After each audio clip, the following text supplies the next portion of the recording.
Assalamualaikum warahmatullahi wabarakatuh. Kepada seluruh calon jamaah haji Indonesia yang terhormat, mengingat sekarang kita dalam kondisi pandemi COVID-19, sehingga tidak memungkinkan kita melaksanakan manasik teori dan praktek di lokasi, maka izinkan kami mempersembahkan video manasik praktek ibadah haji untuk Anda semua calon jamaah haji Indonesia. Yang spesial jamaah, untuk praktek ibadah haji ini kami lakukan di Firdaus Fatimah Zahra, tempat manasik eksklusif pertama di Indonesia, bahkan mungkin satu-satunya di Indonesia, yang lengkap dengan berbagai macam replika, mulai dari replika imigrasi, bandara, Masjidil Haram, Masjid Nabawi, Arafah, Mina, dan lain-lain. Tidak hanya itu saja, di dalam video ini jamaah juga akan kami berikan tips-tips selama pelaksanaan ibadah haji. Simak video ini dari awal hingga akhir.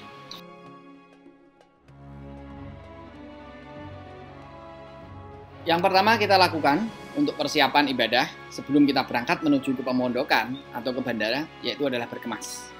Apa saja sih yang perlu kita siapkan di koper besar, koper cabin, tas paspor, serta apa saja tips-tips dalam berkemas? Tips-tips ini Anda dapat saksikan di video saya yang lain yang ada di deskripsi. Pastikan untuk menonton ya. Oke, sekarang setelah kita tahu apa saja barang yang kita bawa, saatnya kita berangkat menuju ke pemondokan atau ke bandara. Untuk jamaah haji reguler, menuju ke pemondokan di provinsi masing-masing. Di sana nanti jamaah akan mendapatkan tambahan pembekalan untuk persiapan ibadah haji. Bagi jamaah haji plus atau haji khusus, dapat langsung menuju ke airport atau ke bandara. Jangan lupa, bagi jamaah yang ke Mekah dulu, bisa mandi ihram sebelum berangkat. Namun bagi jamaah yang ke Madinah dulu, tidak perlu mandi ihram, karena mandi ihramnya nanti bisa kita laksanakan di Madinah sebelum kita berangkat ke kota suci Mekah. Oke, lanjut. Setelah kita sampai di bandara, ada beberapa hal yang perlu kita perhatikan. Yang pertama, datang tepat waktu. Sebaiknya tiba di bandara 3 jam sebelum penerbangan. Karena kita tahu semua bahwa penerbangan itu nggak mungkin menunggu kita. Mereka akan terbang sesuai dengan jadwal yang sudah ditentukan. Seperti kita ketahui juga bahwa pada saat keberangkatan haji, biasanya banyak sekali pengantar yang akan mengantarkan keluarganya ke bandara. Bahkan, kadang sampai menutup akses jalan. Nah, sehingga apabila kita datangnya terlalu mepet, maka akan menyusahkan kita pada saat kita akan masuk ke bandara. Karena kita harus melewati kerumunan para pengantar tersebut. Jadi, datang lebih awal jauh lebih baik. Karena masih ada juga pekerjaan kita di airport, yaitu check-in bagasi. Yang selanjutnya adalah seragam. Memakai seragam sesuai dengan rombongan. Jangan berbeda sendiri ya. Biasanya kalau jamaah haji mendapatkan seragam batik haji. Jangan kita menggunakan batik yang lain, karena nanti akan menyusahkan pimpinan rombongan atau pihak travel. Yang selanjutnya adalah berat koper bagasi. Untuk koper bagasi sendiri, maksimal beratnya adalah 30 kg. Dan sebisa mungkin, sebelum kita berangkat, sudah dipastikan bahwa barang kita tidak melebihi berat. Jangan sampai nanti pada saat kita timbang di airport, pada saat check-in, baru tahu kalau bagasi kita ternyata kelebihan. Ini akan menghambat dan akan merepotkan kita juga yang harus membongkar barang kita di bandara. Selanjutnya adalah koper cabin. Untuk koper cabin, maksimal hanya 7 kg saja. Barang-barang apa saja sih yang bisa dibawa di koper cabin? Saya kasih bocoran sedikit ya. Yang pertama, Al-Quran, tisu. Untuk lengkapnya dapat menonton video saya yang lain yang ada di deskripsi, oke? Oke, selanjutnya kunci koper. Kemudian pastikan bahwa koper kita ini sudah terkunci dengan baik. Apabila kita menggunakan kunci gembok yang ada nomornya, pastikan untuk mengingat nomor gemboknya. Karena beberapa kali saya mendampingi jamaah, saya menemui jamaah yang tidak tahu nomor gemboknya. Karena katanya yang menyiapkan anaknya. Dan anaknya tidak menginfokan kepada orang tuanya nomor gemboknya. Jadi mohon untuk bisa diingat atau dicatat nomor gemboknya. Kemudian yang selanjutnya adalah barang berharga.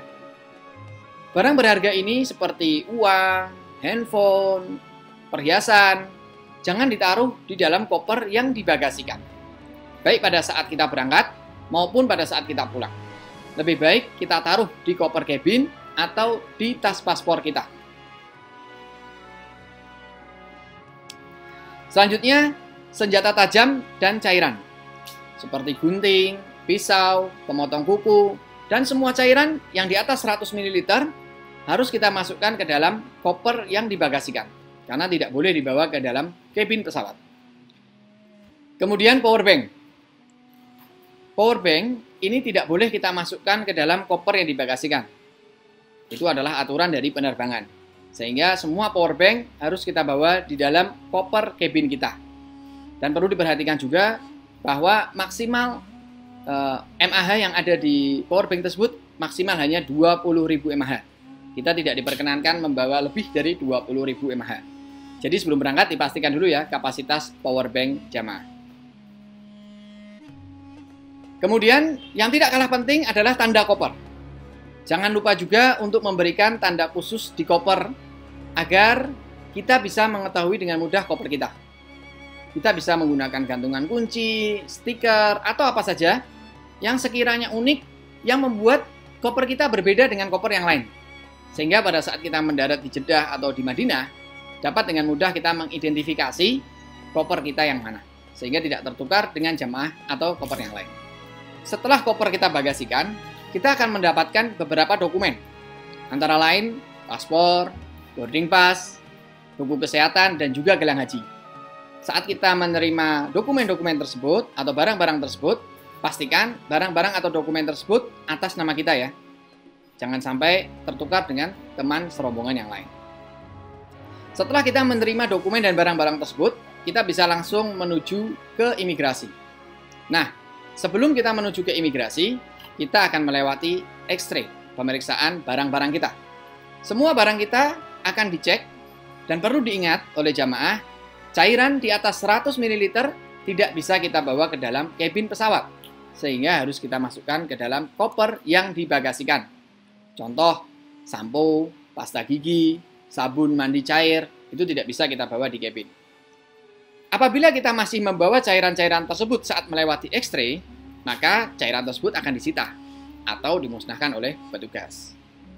Kemudian saat melewati X-ray, barang-barang seperti jam tangan, cincin, kacamata, ikat pinggang, tas lempang, bisa diletakkan di box kecil yang disediakan di tempat X-ray untuk diperiksa oleh petugas. Setelah melewati X-ray, kita bisa langsung menuju ke imigrasi. Pada saat kita di imigrasi, kita bisa memilih antrian yang paling pendek.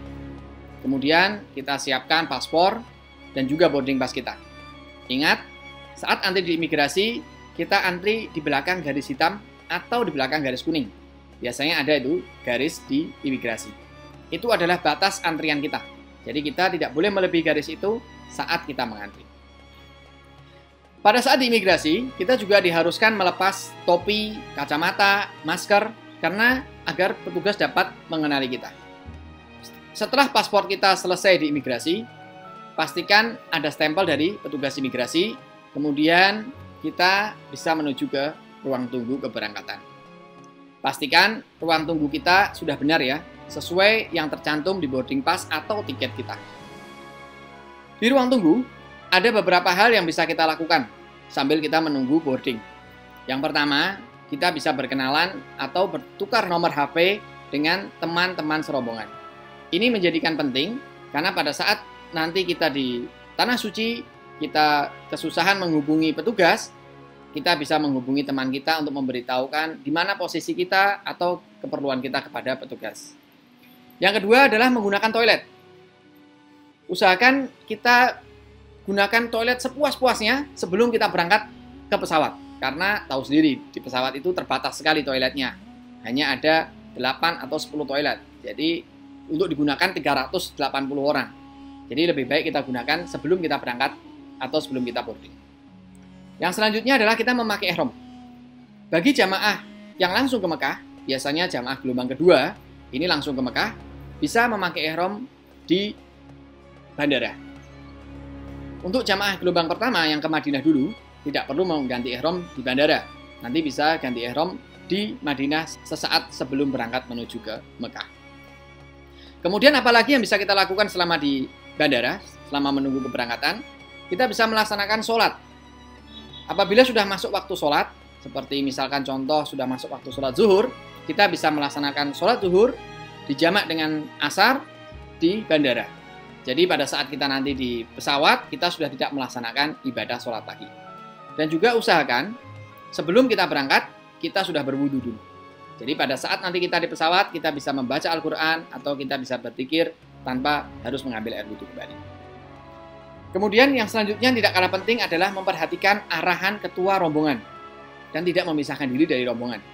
Apabila memang harus memisahkan diri dari rombongan, jamaah bisa memberitahukan kepada petugas atau kepada teman serombongan. Apabila masih ada waktu yang cukup panjang sambil menunggu boarding, jamaah dapat mengisi kekosongan tersebut dengan berzikir atau membaca Al-Quran hingga waktu boarding tiba. Nah, pada saat waktu boarding sudah tiba, jamaah bisa naik ke pesawat dengan tertib. Biasanya dari pihak penerbangan akan mengumumkan seat nomor berapa hingga nomor berapa yang bisa naik ke pesawat duluan. Mohon untuk bisa mentaati aturan tersebut agar semua jamaah bisa dengan nyaman atau lancar masuk ke dalam pesawat. Biasanya seat yang di belakang akan masuk terlebih dahulu. Setelah kita sampai di pesawat, jamaah bisa langsung mencari kursi masing-masing sesuai yang tertera di boarding pass masing-masing dan tidak bertukar tempat duduk dengan yang lain. Dan menaruh koper cabin ke kompartemen pesawat di atas kursi. Pastikan untuk mengambil barang-barang yang Anda butuhkan selama di pesawat sebelum naik ke pesawat. Jadi pada saat kita sudah boarding, kita sudah di pesawat, kita tidak lagi kebingungan untuk mengambil barang-barang yang akan kita perlukan selama penerbangan. Nah, selama di pesawat, apa saja sih yang bisa kita lakukan? Yang paling utama dan yang pertama adalah istirahat. Usahakan gunakan waktu yang ada di pesawat 9 jam sekian itu untuk beristirahat secara maksimal. Karena pada saat kita nanti mendarat di Jeddah atau Madinah, kita akan menghadapi proses imigrasi yang mungkin cukup lama atau melelahkan. Sehingga apabila kita bisa menggunakan waktu yang ada di pesawat untuk istirahat, bisa menjaga kebugaran kita. Bagi jamaah yang tidak bisa beristirahat selama di pesawat, bisa sambil membaca buku doa, atau berzikir, atau juga membaca Al-Quran selama di perjalanan. Bagi jamaah yang ingin sholat selama di pesawat, bisa sholat dengan cara tayamum. Jadi kita tidak berwudu di kamar mandi pesawat. Kemudian bagi jamaah gelombang kedua, atau jamaah yang ke Mekah dulu, harap diperhatikan hal-hal berikut. Yang pertama, bagi jamaah laki-laki, sebelum boarding, harap mengganti ihram bagian bawah. Kemudian 1 jam sebelum mendarat, bagi jamaah laki-laki bisa memakai ihram yang lengkap. Dan biasanya 45 menit sebelum mendarat, petugas penerbangan akan mengumumkan bahwa kita sudah sampai di Mikot atau di Yalamlam.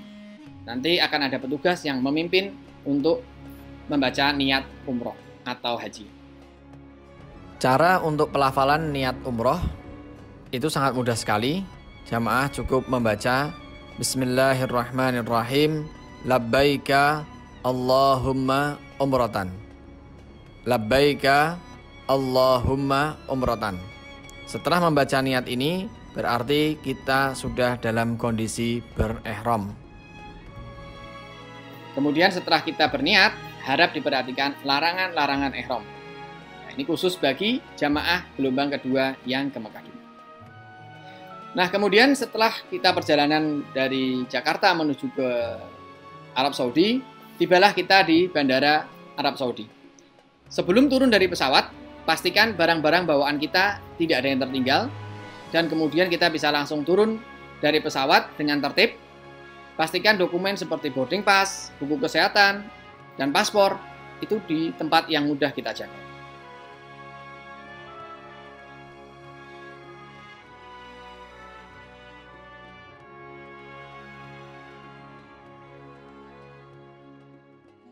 Saat ini kita berada di replika Airport King Abdul Aziz di Jeddah.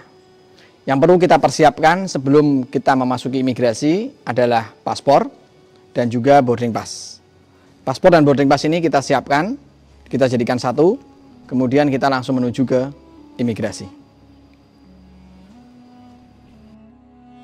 Tolong diperhatikan kepada para jamaah, sebelum kita memasuki imigrasi, antrian kita itu di belakang garis hitam. Ya, belakang garis hitam seperti ini, antrian kita.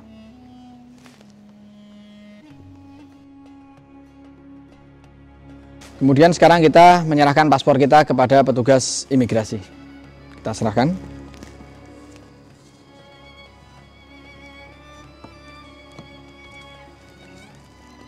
Setelah paspor ini kita stamp, kita harus memastikan bahwa paspor itu benar-benar ada stempelnya. Seperti ini.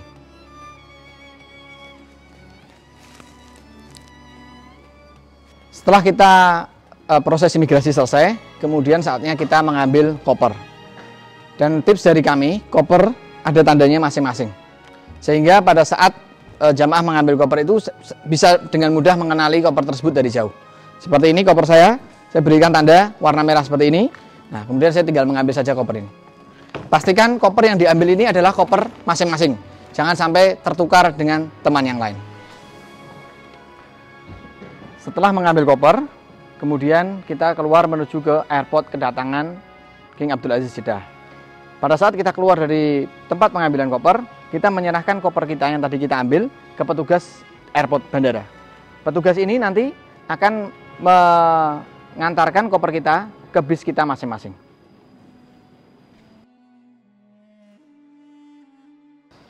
Setelah menyerahkan koper kepada petugas haji di luar bandara, kemudian kita menuju ke ruang tunggu Indonesia. Di Airport King Abdul Aziz ada tanda seperti ini yang bisa kita ikuti petunjuk arah ini yang akan menuntun kita menuju ke lokasi ruang tunggu jamaah haji Indonesia.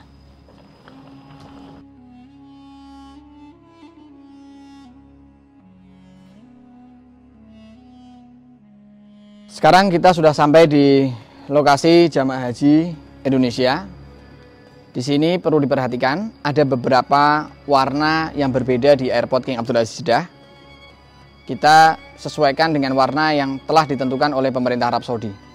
Yang saat ini jamaah melihat ini warna biru. Ya, warna biru, jadi kita berada di kursi yang berwarna biru. Apa yang kita lakukan selama berada di airport ini? Kita yang pertama adalah menunggu pengurusan dokumen oleh petugas haji Indonesia.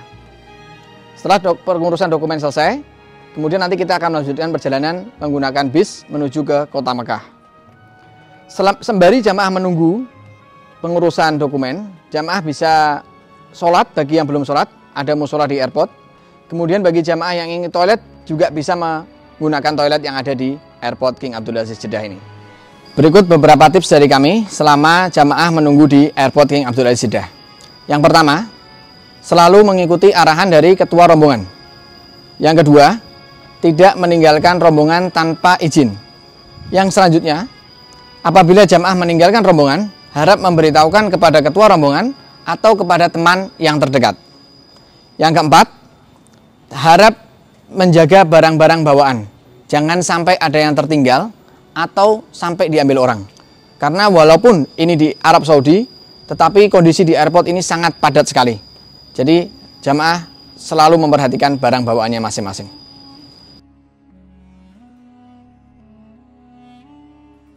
Setelah proses dokumen-dokumen haji selesai diurus di Bandara King Abdul Aziz Jeddah, saatnya jamaah menuju ke kota Mekah dengan menggunakan bis.